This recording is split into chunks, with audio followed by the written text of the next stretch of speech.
గుంటూరులో 11 మంది పోలీసుల్ని సస్పెండ్ చేయటం అనేది మనం చూస్తే రాష్ట్ర వ్యాప్తంగా ఉన్నటువంటి పోలీస్ కానిస్టేబుల్స్ కానీ లేదా పోలీస్ ఉద్యోగస్తులు, సబ్ ఇన్స్పెక్టర్లు లేదా ఇన్స్పెక్టర్లు, డిఎస్పీలు కానీ ఇవాళ మీ అందరికీ ఒకసారి ఈ ఘటనను మీరు ఒకసారి చూడమని చెప్తున్నాను. ఇది పరిశీలించండి ఒకసారి.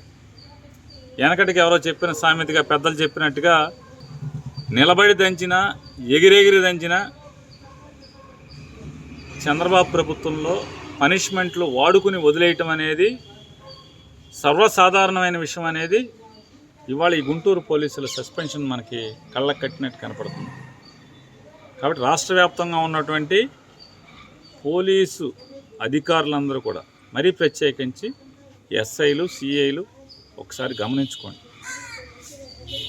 చంద్రబాబు అనే ఆయన వాడుకుని తన అవసరం తనకు లబ్ధి చేకూరాలి అనుకుంటే ఎవరినైనా ఎరేస్తాడు, ఎవరినైనా బలి చేస్తాడు. దానికి పోలీసుల, ఉద్యోగస్తుల, కార్యకర్తల, బంధువుల ఎవడైనా అతనికి ఒకటే. కాబట్టి మీరు ఎంత అడ్డగోలుగా పనిచేస్తున్నా కూడా అతను ఏ రకంగా అంటే తెలుగుదేశం పార్టీ కేడర్ అతన్ని తిడుతున్నారు. తెలుగుదేశం పార్టీ కేడర్ కిరణ్ అనేవాడిని, చేబ్రోలు కిరణ్ అనేవాడిని అరెస్ట్ చేస్తాడా చంద్రబాబు నాయుడు? ఏడు మారడరా బాబు అని చెప్పిన వాళ్ళు తెగ తిడుతున్నారు. కాబట్టి వాళ్ళని సాటిస్ఫై చేయడం కోసం ఈ 11 మంది పోలీసుల్ని బలి చేశాడనేది ఒకసారి పోలీసు అధికారులందరూ కూడా గమనించుకోండి. చంద్రబాబు దగ్గర నిలబడి దంచినా ఎగిరెగిరి దంచినా మీకు పనిష్మెంట్లు అనేది ఇవ్వటం అనేది సర్వసాధారణం అనేది గుర్తుపెట్టుకోండి. అట్లాగే రెడ్ బుక్ను చూసో, లోకేష్ మాటలను చూసో, చంద్రబాబు మాటలను చూసినో ఎవరెవరైతే అతి చేస్తున్నటువంటి అతిగాళ్ళు కొంతమంది ఉన్నారు.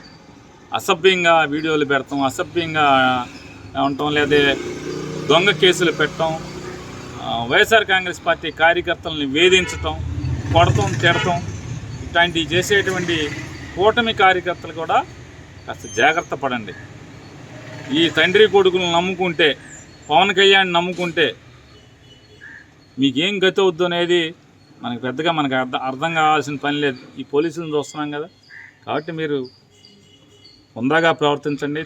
కూటమి కార్యకర్తలు మీరు హుందాతనం మర్చిపోయి వీళ్ళని చూసుకుని ఈ ఎర్ర పుస్తకం రైటర్ని చూసుకున్నాం, లేదా ఎర్ర పుస్తకం రచయిత తండ్రిని చూసుకున్నాం, లేదా అడ్రస్ దొరకని పవన్ కళ్యాణ్ని చూసుకున్నాం మీరు కనుక రెచ్చిపోతే తిప్పలు తప్పు అనేది గుర్తుపెట్టుకుని సాధారణంగా పనిచేయండి. మీ పార్టీకి మీరు పనిచేయండి, మీ జెండా మీరు పోయండి, కష్టపడండి, చెమటోటి పని చేయండి.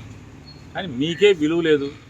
మీకు ఎవడెవడో అసలు మామూలుగా మీకు పట్టించుకునే దిక్కులేని పరిస్థితిలో ఇవాళ కార్యకర్తలు, కూటమి కార్యకర్తలు అందరూ బాధపడుతున్నారు, ఏడుస్తున్నారు.